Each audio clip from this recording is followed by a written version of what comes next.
paz seja convosco. Nós vamos aqui para a nossa escola de sabedoria, uma noite bem fria, por sinal, não sei de onde você está acompanhando, mas aqui está bem frio. Mas nós não podemos ser vencidos, né? Nem pelo frio, nem pela preguiça, nada pode nos separar da palavra de Deus.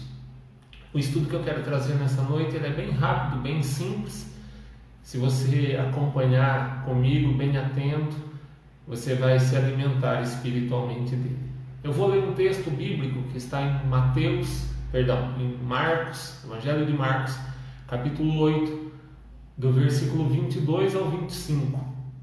Se puder acompanhar com a sua Bíblia, Evangelho de Marcos, capítulo 8, do versículo 22 até o 25. Um texto que diz: E chegou a Betsaida e trouxeram-lhe um cego e rogaram-lhe que o tocasse. E tomando o cego pela mão, levou-o para fora da aldeia e cuspindo-lhe os olhos, impondo-lhe as mãos, perguntou-lhe se via alguma coisa. E levantando ele os olhos, disse: Vejo os homens, pois os vejo como árvores que andam. Depois disso, tornou a pôr-lhe as mãos sobre os olhos e o fez olhar para cima, e ele ficou restaurado e viu a todos claramente. Então, de novo, no Evangelho de Marcos, capítulo 8, e a Bíblia, ela é cheia de comparações, ela é cheia de metáforas, e uma das comparações que me impressiona muito, por conta de ser constante na palavra de Deus, é exatamente a repetição sobre o homem ser comparado a uma árvore. Em toda a Bíblia, o homem ele é comparado com uma árvore, ou individualmente, ou de forma coletiva, mas constantemente ele é comparado com uma árvore. E hoje eu vou ler vários textos bíblicos, falando sobre isso, e depois explicar essa passagem específica. Primeiro, para entender bem a respeito dessas comparações, em Ezequiel 17, 24, é dito assim: Assim saberão todas as árvores do campo que eu, o Senhor, abati a árvore alta, elevei a árvore baixa, sequei a árvore verde e fiz reverdecer a árvore seca. Eu, o Senhor, o disse e fiz. Então veja, comparação muito abrangente. Ainda no Velho Testamento, agora no Salmo 92, tem um texto que diz assim: O justo florescerá como a palmeira, crescerá como o cedro no Líbano. Os que estão plantados na casa do Senhor florescerão nos átrios do nosso Deus. Na velhice ainda darão frutos, serão viçosos e vigorosos. Então, para reforçar bem isso, muitas comparações com árvores, muitas comparações com plantas e ainda tantos e tantos outros textos, Mas eu quero que você entenda bem o porquê dessas comparações. O porquê constantemente Deus ele nos compara com árvores. Porque às vezes o próprio Jesus, falando com seus discípulos, faz essa comparação de árvores. Primeira coisa que é muito importante entender do aspecto, da característica das árvores, é que cada árvore ela é segundo a sua semente. E ela depende de um tipo de solo bem específico para ela ser bem sucedida, para ela crescer, para ela produzir, para ela apresentar aquilo que ela tem para apresentar. E assim também somos nós. A semente da qual é falado é a palavra de Deus na nossa vida. E eu falei no culto anterior até que a eficácia da semente ela vai depender do solo em que ela chega, que é o nosso coração, que é a nossa vida. Eu falei sobre isso na escola bíblica, eu falei no domingo de manhã. Então, o Senhor Jesus, ele diz assim lá em Lucas: Esta, pois, a parábola, a semente é a palavra de Deus. Então, assim como uma plantação natural, a partir da semente eu vou definir o tipo de árvore que eu quero. Então, eu quero uma videira, eu preciso semear da videira, semente da videira. Se eu espero uma figueira, eu careço semear semente de figueira. Eu preciso lançar à terra a semente dessa árvore, dessa planta em específico. Então, de acordo com a semente que é plantada, nascerá uma árvore. De acordo com aquilo que nós recebermos, é que vai ser formada a nossa vida, o nosso caráter, enfim, muitas coisas da nossa vida. São as sementes que são investidas, é que vai definir o tipo de árvore, o tipo de planta que vai crescer e que vai produzir. Ainda sobre isso, na carta de Tiago, capítulo 3, versículo 12, para dar muita base sobre isso, é dito assim: meus irmãos, pode também a figueira produzir azeitonas? Ou a videira figos? Então, antes que haja uma resposta, né, que isso é uma pergunta retórica, ele complementa: assim tampouco pode uma fonte dar água salgada e doce. É impossível produzir aquilo que se não investe, aquilo que não recebeu investimento. Então, quando nós somos comparados às árvores, e Jesus disse que a sua palavra é uma semente, ou seja, quando ela é liberada sobre nossas vidas e ela encontra um terreno apropriado, ela germina, ela cresce e ela produz abundantemente. Fazendo essa comparação, Jesus ele está dizendo que a partir desse solo, a palavra dele vai ser eficaz. Não somente na nossa vida, mas vai ser eficaz para a vida de muitos. Ele ainda diz que o semeador esse saiu a semear, mas ele não encontrou aquilo que esperava. Ele encontrou os homens cochilando e veio o inimigo e ainda lançou outras sementes por cima, sementes agora de joio, né, em meio às de trigo. E aquilo causou um dano muito grande, porque elas germinaram e elas cresceram juntas. E precisou de tempo para poder separá-las. Então entenda bem, fixe bem isso. Cada árvore é segundo a sua semente.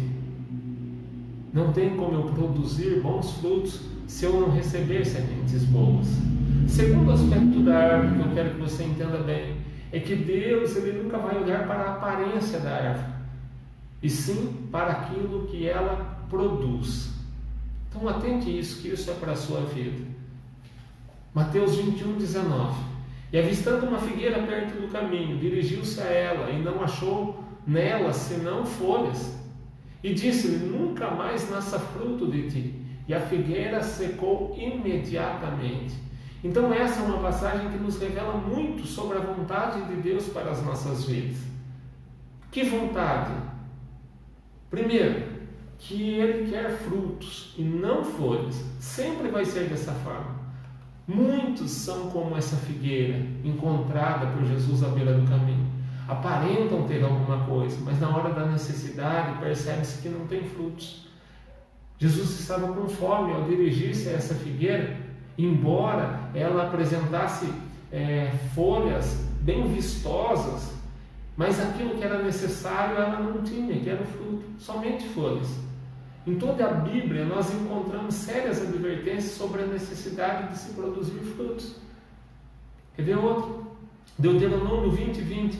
Mas as árvores que souberes que não são árvores de alimento, destruí-las-ás e cortá-las-ás. Mateus 3, 10. E também agora está posto o machado à raiz das árvores. Toda árvore, pois, que não produz bom fruto, é cortada e lançada no fogo.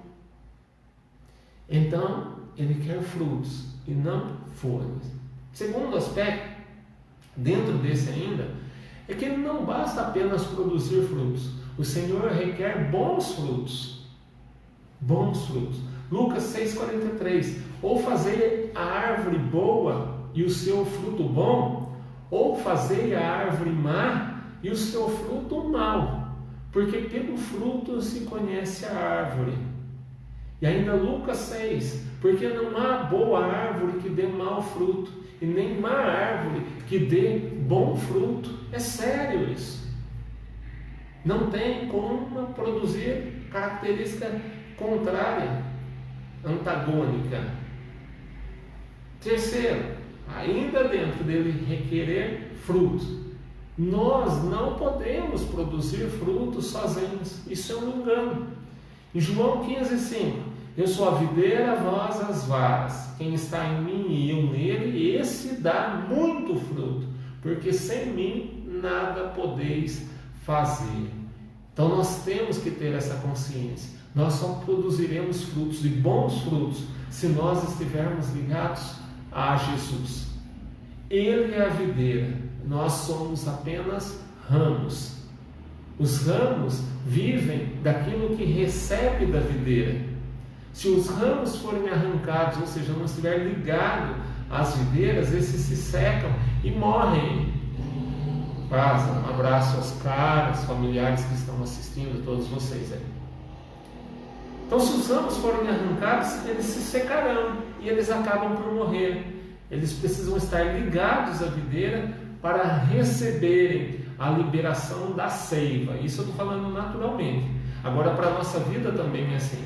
Se for uma videira natural, vegetal, o ramo ligado a essa videira, ele recebe a seiva, que é a vida, a fonte de vida, o alimento do ramo. Nós, ligados a Jesus, nós recebemos a nossa seiva, que vem pela palavra, é a vida do Senhor em nós. E quarto, ainda dentro dos frutos, nem todas as perdas são ruins. E isso talvez sirva de consolo para alguns tantos que estão assistindo. Sabia que nem todas as perdas na sua vida, nem todas as perdas na minha vida são ruins? Nem todas as perdas são ruins. João 15,2 diz assim: toda vara em mim que não dá fruto, atira, e limpa toda aquela que dá fruto, para que dê mais fruto. Ô Rafael, saudade de você, hein? Ainda dá mais fruto quando limpa. Às vezes nós nos sentimos as perdas, nos esquecemos que elas nem sempre são maus em nossa vida. Ao ler essa passagem, isso me trouxe até um conforto, porque aos poucos a gente é ministrado por Deus, que quando nós estamos dando fruto, Ele nos limpa para que nós possamos dar mais frutos ainda. Talvez você já viu como funciona a poda de uma planta, de uma árvore. Tudo que está ligado a ela é vivo. Tudo que está ligado a ela é vivo. Mas ainda assim precisa de poda para que ela possa produzir mais. Às vezes algumas folhas, às vezes alguns galhos, eles estão pesando sobre aquela árvore. Eles se tornaram obsoletos. Eles estão ali ligados, mas eles são obsoletos, ou seja, eles não estão só peso. Então precisa ser podado, e aquela árvore ela ganha ainda mais vida, ela ganha sobrevida e ela vai produzir mais frutos. Assim também é na nossa vida. Existem coisas que nós carregamos de forma obsoleta, que não servem mais, que está sendo um peso. Nós valorizamos, mas Deus não. Então Ele quer nos limpar. Às vezes são coisas materiais, às vezes são relações, às vezes são vocabulários, às vezes são sentimentos, precisam ser tirados, precisam ser limpos de nós, para que a nossa vida em Deus ela possa produzir mais. Então, Ele nos limpa para que possamos dar mais frutos. Ele nos limpa para que não sejamos impedidos de frutificar. Às vezes esse limpar dói um pouco.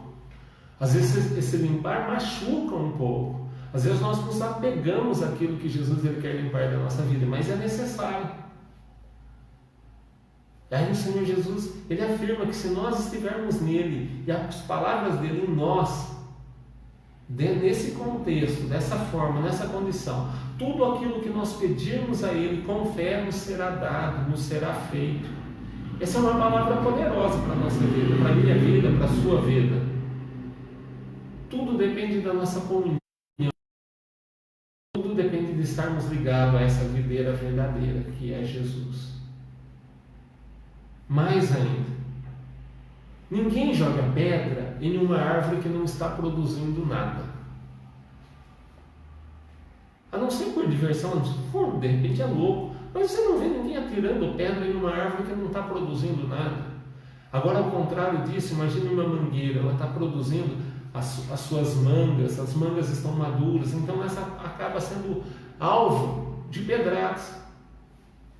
Diante de Deus, a nossa vida também é assim. E essa é uma outra lição importante que nós aprendemos com essa comparação. Nunca vi alguém parado em frente a uma árvore jogando pedras apenas nas suas folhas. Então, meu irmão, minha irmã, meu amado, minha amada, de repente você está sendo alvejado por pedras de diversos os lados. Pode ser que você esteja produzindo diante de Deus. E é por isso que virou um alvo de críticas, alvo de ataques, alvo às vezes de tentações, alvo de mentiras, de calúnias. Terceiro aspecto, não basta produzir, é necessário alimentar outros.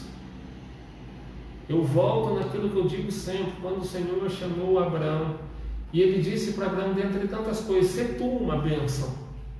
Deus não disse para ele, seja abençoado, ser abençoado para quê? Bênção. Você vai ser fonte de bênção na vida de outros. Você vai ser uma árvore frutífera.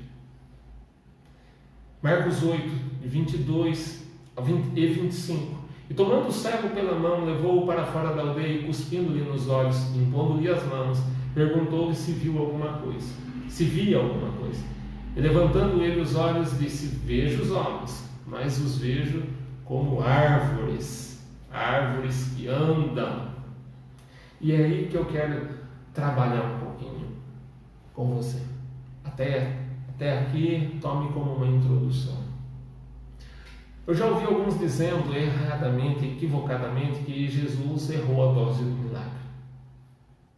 Eu já ouvi pessoas dizendo que Jesus passou da conta no milagre.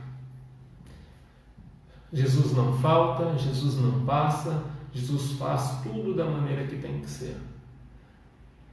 A primeira vez que Jesus impôs as mãos nos olhos daquele homem, depois de fazer aquela bolota com barro e cuspe, algo que é estranho para a nossa cultura, e disse para que aquele homem ele olhasse ao seu redor e narrasse o que ele estava vendo. E o texto diz que aquele homem disse, olha, eu estou enxergando, mas eu estou enxergando pessoas, eu estou enxergando homens como se fossem árvores. Jesus estava ensinando uma lição para aquele homem. Jesus estava deixando que ele visse de forma natural tudo aquilo que ele havia vivido até então. E eu vou te explicar. A árvore, dentro das suas características, ela produz algumas coisas. Primeira coisa que uma árvore produz, para aquele que está caminhando, aquele que está em uma grande caminhada, a árvore ela produz um encosto, uma escora. Se você tem o hábito de fazer caminhada e depois de um longo tempo de caminhada você se encosta em algum lugar, se você estiver fazendo em uma praça pública, é muito comum que você, após essa caminhada, você se escore em uma árvore, não é? Então Jesus estava dizendo que os homens até então serviam de escora para aquele cego. Segundo aspecto da árvore é que a árvore ela produz sombra. Então Jesus estava dizendo para aquele homem que até aquele ponto da sua vida ele estava vivendo da sombra dos outros. E quantos de nós não têm vivido da sombra dos outros? Quantos de nós, infelizmente, não temos vivido da escora de outros? Quantos de nós precisamos viver da sombra que alguém produz? Então Jesus estava dizendo para ele, hoje eu estou te livrando disso. Eu estou te livrando da escora de alguém. Eu estou te livrando da sombra de alguém. E mais, uma boa árvore ela produz frutos que alimentam. E Jesus estava ensinando para aquele cego que a partir daquele momento ele já não dependeria mais do que ninguém produzisse. Ele mesmo poderia trabalhar, ele mesmo poderia gerar os seus recursos. Já não era mais dependente de ninguém, já não era mais um mendigo. Saiba que Jesus ele quer fazer isso na nossa vida. Jesus ele já não quer mais que nós vivamos escorados em ninguém e em nada. Jesus já não quer mais que nós vivamos à sombra de alguém. E para terminar, Jesus ele não quer mais que nós dependamos do fruto que outro produz. Jesus produzirá em nós e os nossos ramos serão frutíferos e produzirão bons frutos através da sua bendita e poderosa palavra. Eu quero que você guarde essa palavra no seu coração. Então logo nós estaremos com todas as atividades reunidos no templo. Por hora nós podemos, foi nos liberado um tempo bem reduzido, apenas aos domingos à noite. Então um encontro semanal apenas, de forma bem reduzida, nós tivemos, na noite de domingo, nossa atividade. Então hoje é um culto através de live, quinta-feira também através de live, inclusive domingo de manhã ainda através de lives. Mas enquanto você estiver recebendo essa palavra dessa forma, através de um culto online, através de uma live, que você seja tremendamente abençoado por Deus, que nada lhe falte, que a palavra do Senhor seja o seu maná nos momentos desertos da sua vida, e que em tudo essa palavra poderosa cubra a sua família de bênçãos. Eu quero orar com você. Coloque a sua mão direita sobre o seu peito, na direção do seu coração. Talvez a maneira que você está vendo aí, talvez você pense, pastor, está com a mão esquerda. Não, é o prisma da câmera. Estou com a minha mão direita sobre o meu peito, na direção do meu coração. Faça o mesmo. Pai, aqui está o seu filho, filha, seu servo, sua serva, recebendo essa oração depois de uma palavra poderosa. E eu sei que o Senhor irá livrá-lo ou livrá-la de tantas coisas, porque o Senhor é fiel para cumprir as suas promessas. Nós cremos, nós acatamos, nós obedecemos e nós vivemos dos seus milagres, Senhor. Portanto, te louvamos e te agradecemos como sempre, no nome de Jesus. Amém. Deus abençoe a sua vida mais uma vez, seu lar, sua casa, que você fique em paz, que tudo aquilo que você fizer debaixo das mãos de Deus produza e abundantemente. Até a próxima, mais uma vez, te aguardo lá.